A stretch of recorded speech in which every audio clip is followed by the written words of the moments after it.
Hi, this is Glenn Gabe from G Squared Interactive, and this is episode 16 of SEO from the Front Lines. Sorry, it's been a few weeks since my last episode. A lot's been going on, but I just published a new blog post yesterday, and I wanted to cover it quickly on today's episode.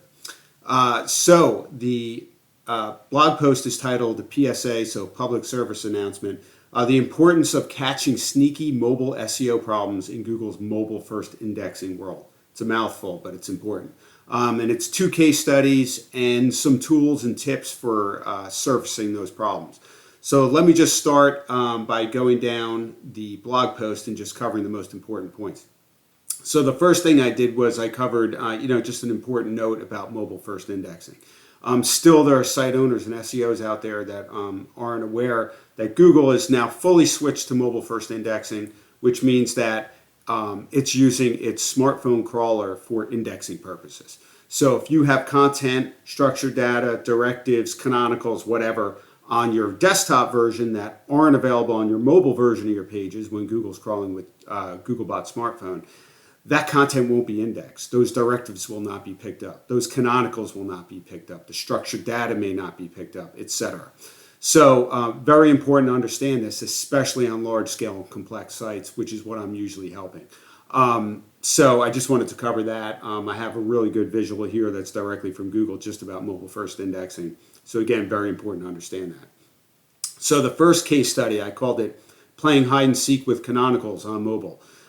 So there's a site, footprint about 100,000 URLs, so it's not like a massive site, but it's not a small site either. It's pretty big.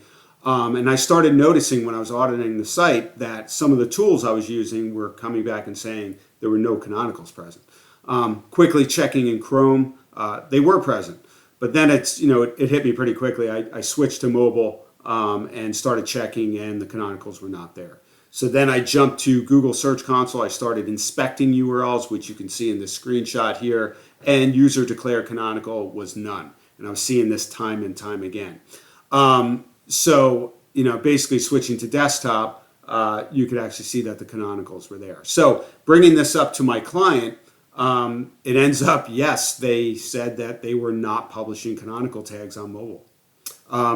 Not a great move. Once I explained everything, they got it quickly, and they made these changes very, very quickly. So even though it's a pretty large site, all of the canonical tags are now present. You can see those changes showing up in Google Search Console. Obviously, a great idea to send Google the strongest signals possible about what are the canonical URLs, what should be indexed and ranking.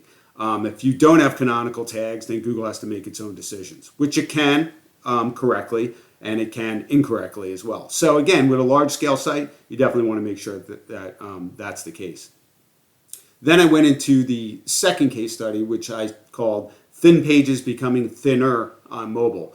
Again, auditing a site, this is a much larger site with a footprint of about 40 million URLs. So a lot of URLs. So anytime you pick up a problem that could be impacting a chunk of pages across a large-scale site, you get very concerned. So what I started noticing is that the word count, I just started noticing that the word count was much lower than what I was seeing when I was visiting the pages. So on desktop, it was saying a certain word count. Through some of the tools I was using, which was using Google's smartphone crawler, at least emulating that, was coming back much lower, right? So again, quickly switching to mobile, you can see on the mobile version of the pages, a lot of that content was being cut off and not published. So again, hopping into Google Search Console, inspecting the URL, seeing what's indexed, because you could see the HTML that's indexed, and I'm going to cover more about the URL inspection tool in a minute. You could see that with Google Smartphone Crawler with mobile-first indexing, that content was not there, even though you could see it on desktop. And here you can see this is through Lumar, which used to be called Deep Crawl. You can see the rendered word count when I'm crawling with mobile versus desktop is much different. It wasn't a heavy-duty page to begin with. It was pretty thin, and then it dropped by 400 words. So it went from 498 to 98. This was happening across a lot of URLs across a large-scale site. Not good on multiple levels. This is basically the main content of the page. So again, my client is addressing this. It's going to take a bit to address across that many URLs, but it's good they're aware of it now. The problem, of course, is that it was in place for a pretty long time. So those were the two cases. Again, just emphasizing, make sure you don't miss the mobile view. If you do, you can incorrectly believe that everything is right from a content, structured data, directives, canonicals, and more standpoint when it's really not okay.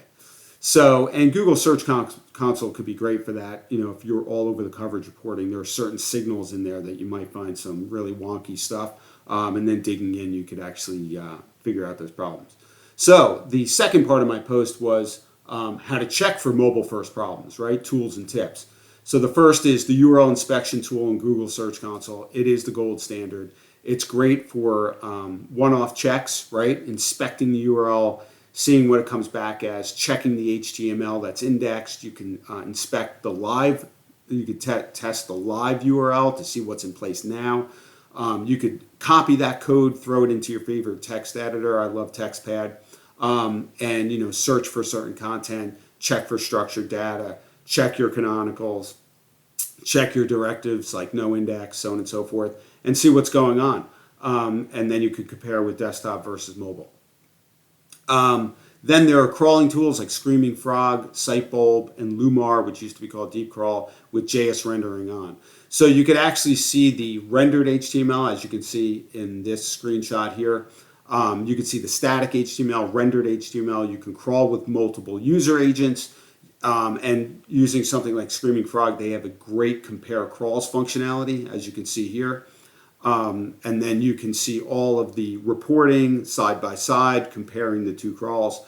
It could really help you start to figure out what's going on from a mobile versus desktop standpoint, also from a static HTML to a rendered HTML standpoint.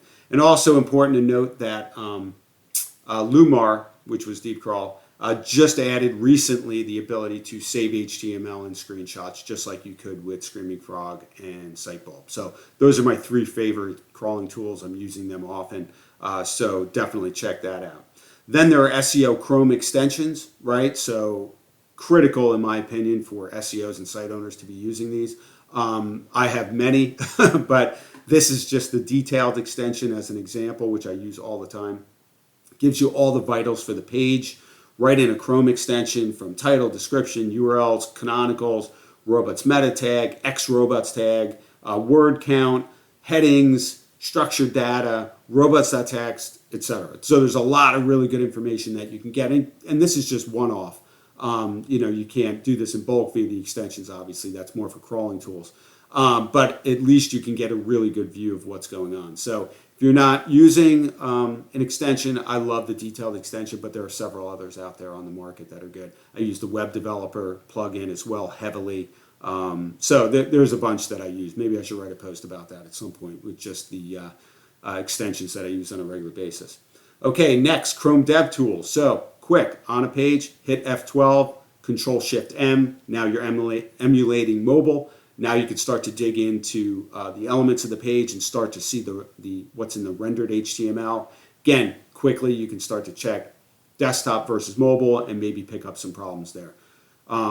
Most SEOs are using this. If you're not and you're a site owner or you're a newer SEO, definitely dig into Chrome DevTools. There's a lot of great functionality there for checking mobile SEO problems. And last but not least is a quick and dirty way of using a site query. So site : domain name, and then put text in quotes. That will enable you to see if that content is actually being indexed, right? John Mueller has covered this forever in Webmaster Hangout videos, and I use it often. As you can see here, I did one from one of my latest posts about hijacking the back button and the SEO impact, and nav boost impact potentially. And, you know, I took a line from it, added it in quotes, and as you can see, it returns it, so you know that that's being indexed. So if you feel like, wow, is Google indexing some of this content, you could use this quick and dirty approach really quickly to see if it's being indexed. And that's it. So that's my latest post. Definitely check it out if you haven't. I had to write it I had two cases in a very short period of time where there were mobile SEO problems, and obviously with mobile first indexing, that's super important because, again, Google is using its smartphone crawler for indexing purposes. You want to make sure your content, structured data, directives, and canonicals, and more are there in your mobile pages for Google to index and find. So that's it. I hope you enjoy the post. I will definitely try and get back on more of a regular schedule with these podcast episodes. And until the next episode, I appreciate you watching, and I will see you soon.